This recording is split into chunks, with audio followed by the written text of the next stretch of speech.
But last 3 years నుంచి బాగా చేసింది. ఒక్క న్యూ ఇయర్ కి 12 దాకా మేలుకున్నట్టు పడుకున్నా, ఇంకా పడుకుంటున్నా, నిద్రపోతున్నా, ఏం చేయాలి అర్థం కాక. ఈ ఇయర్ ఇప్పుడే హైదరాబాద్ వచ్చా. ఈ ఇయర్ ఇంకా నా అంటే 2 రకాలు ఉంటారు బ్రో.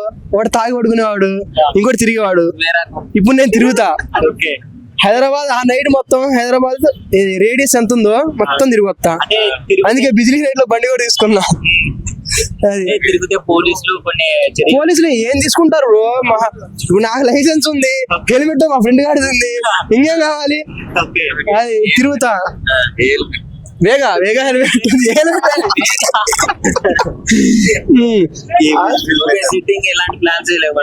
సిట్టింగ్స్ లేవు. మా ఫ్రెండ్ వాళ్ళకు ఉన్నాయి, వాళ్ళని కూడా చెడదొబ్బి నాతో తిప్పుదని చూస్తున్నా. కానీ వాళ్ళు ఏంది తాగి నా బండి ఎక్కుతా అంటున్నారు. ఎడం కలుతుంది అంత అని చెప్పి అంతే. న్యూ ఇయర్ గురించా? న్యూ ఇయర్ గురించి నేను చెప్పేది వాళ్ళకా, మీ వల్ల గవర్నమెంట్ ఇన్కమ్ ఉందిలే కానీ ఇంట్లో వాళ్ళకు ఇన్కమ్ లేదని చెప్తా నేను. ఒకటే మాట అంట. ఉంటే ఏముంది ఇప్పుడు, వాళ్ళకే ఇన్కమ్ మనకి లేదు, అదే చెప్తున్నా. సెలబ్రేట్ బ్రో చెప్తున్నా ఇప్పుడు. అంటే సారీ, లాస్ట్ 3 years నిద్రపోయి అని చెప్పాక, లాస్ట్ ఇయర్ నేను తిరుపతి క్రేజీగా అంటే ఏం లేదు బ్రో, ట్రిప్లు వేసాం ఎక్కువ, అంతే. ఎక్కువ ట్రిప్లు వేసాం అంతే. ఊటీ అని, తిరువనమలై అని, వేరు ఇంకా. సాడ్ మూమెంటా బ్రో? అదే 2024 సాడ్ మూమెంట్ అంటే గుంటూరు కారం ఫ్లాప్ అన్నారు. గుంటూరు కారం ఫ్లాప్ అన్నారు. అది year ending happy moment bro. అది ఇంకా హ్యాపీ మూమెంట్ రాలా, ఇంక 4 days ఉంది. అది ఎండింగ్ హ్యాపీ మూమెంట్. మొత్తంలో గుంటూరు కారం ఫ్లాప్ బిగ్గెస్ట్ లాస్. అది కాకుండా బ్రో, మా హెచ్ఓడి గాడు బ్రో, ఆడు ఇప్పటిదాకా నా సర్టిఫికేట్ లేదు బ్రో. నిజంగా ఇగో ఎవరికి చెప్పాలి కాదు బ్రో. ఇప్పుడు నా హెచ్ఓడి గాడు, ఇప్పుడు ఇది నాది ఏప్రిల్ లో ఎగ్జామ్ రాసా, మేలోనే ఏదో రమ్మన్నా. నేను జూన్ లో వెళ్ళా సర్టిఫికేట్ల కోసం. జూన్ లో వెళ్తే వాడు ఏంది ఇయ్యాలగా సర్టిఫికేట్ మిస్టేక్ పడ్డాయి అన్నాడు. సరేరా అని చెప్పి ఒక వారం వెయిట్ చేసా. వారం వెయిట్ చేస్తే మళ్ళీ వెళ్ళా సైన్ కోసం. హెచ్ఓడి నీకు సర్టిఫికేట్ డీన్ దగ్గర పోవాలంటే హెచ్ఓడి సైన్ కావాలి. వాడు సైన్ పెడతారని చెప్పి పోయా. 20 days తర్వాత రమ్మన్నాడు. అమ్మా ఆడెవడుంటారా, ఎవరి రూమ్ లో ఉండాలరా, జూనియర్ గా 2 రోజులు తంతారా అని చెప్పా. సరే పోయి మళ్ళీ ఇంటికి వచ్చి మళ్ళా అట్ట అయిపోయింది. కోచింగ్ అని వచ్చి 5 నెలలు అయిపోయింది. మళ్ళా పోయా. మళ్ళా పోతే నేను పోయిన ముందల రోజు దాకా ఇచ్చారంట. దరిద్రం, నేను పోయిన రోజు నుంచి ఇట్లా. హెచ్ఓడి కాడికి పోతే ఇయర్ కోఆర్డినేటర్ దగ్గర పోమన్నారు. ఆ దగ్గర పోతే మళ్ళీ ఆడి దగ్గర పోమంటున్నారు. ఇట్ట కాదని చెప్పి అమ్మా మళ్ళీ వచ్చా. ఇప్పుడు ఆడికి వాడి నెంబర్ దొరకట్లా, హెచ్ఓడి నెంబర్ దొరకట్లేదా? కలవట్లా, ఫోను అదే దొరకట్లేదు, మేము కలవట్లా. ఇప్పుడు 2 సార్లు రప్పించిండు కాలేజ్కి. 2000 ఛార్జీలకి 2000 ఛార్జీలకి 2 సార్లు. అక్కడేమో అకామిడేషన్ కి 2000 8,000 బ్రో.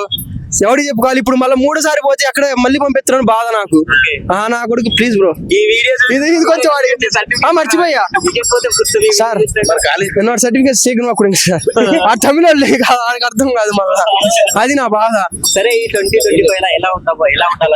2025 నేను 2024 అనుకున్నా వచ్చేది. ఇప్పుడు మీరు చెప్పేదా 2025 గుర్తు రావట్లే అసలుకి. 2025 అంటే ఇలాంటి వాళ్ళు కాల్ చేయకూడదు. నెంబర్ పడింది. ఇలాంటి వాళ్ళు కాళ్ళు ఎత్తవాకండి అని చెప్తున్నా అంతే. కాదు, మా ఫ్రెండ్ గాడు బండి సాగు కొడతాడు. ఇలాంటి వాళ్ళు కాళ్ళు మాత్రం ఎత్తవాకండి, అదొకటే చెప్తాను ఇంక నేను.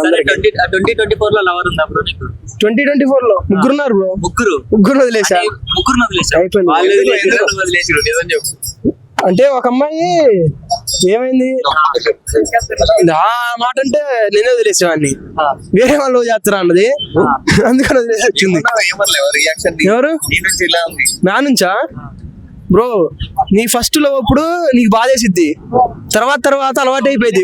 పోవే, నీ ఇష్టం వచ్చినట్టు పోవే అనిపించింది. ఇంకా లేదు, ఇంకా ఎవడైనా బుద్ధున్నా చేస్తారా బ్రో? ఎవరు బాధ కంటిన్యూ? నేను అన్నా మాట, ఇంకా అయిపోయింది వదిలేచా అన్నా. ఇంకా ఎవరు నన్నా? దానికి చాలా పెద్ద కథ ఉంది బ్రో. ఒక చిన్నగా చెప్పేసి దానికి టైం పాస్ కావడానికి వచ్చింది అంతే. టైం పాస్ అయిపోయిందా? సినిమా అయిపోయిందా? కాదు, దానికి చెప్పాలి బ్రో. అది వద్దులే టైం బట్టి అది ఎక్స్ప్లెయిన్ చేయాలంటే పెద్ద స్టోరీ. ఇప్పుడు చీకటి పడిపోయి వెళ్ళాలి ఎందుకని. మొత్తానికి అయితే లవ్ మీద ఒపీనియన్ ఏంటి ఇప్పుడు? లవ్ మీద తొక్క అదే నా కొత్త తొక్క ఇంకా ఏ వేస్ట్. కృష్ణ పార్క్ లో పోతున్నావు, ఈ అమ్మాయికి ప్రపోజ్ చేసి బ్రో నేను పార్క్ లో పోతే అమ్మాయిల కోసం కాదు బ్రో, నేను చల్లని గాలి కోసం పోతా. ప్రపోజ్ చేస్తేనా? ప్రపోజ్ చేయకూడదని తలకు నూనె రాసుకుని వస్తున్నా బ్రో. ఎట్టయితే ఎవడు ప్రపోజ్ చేయడని దానికోసం.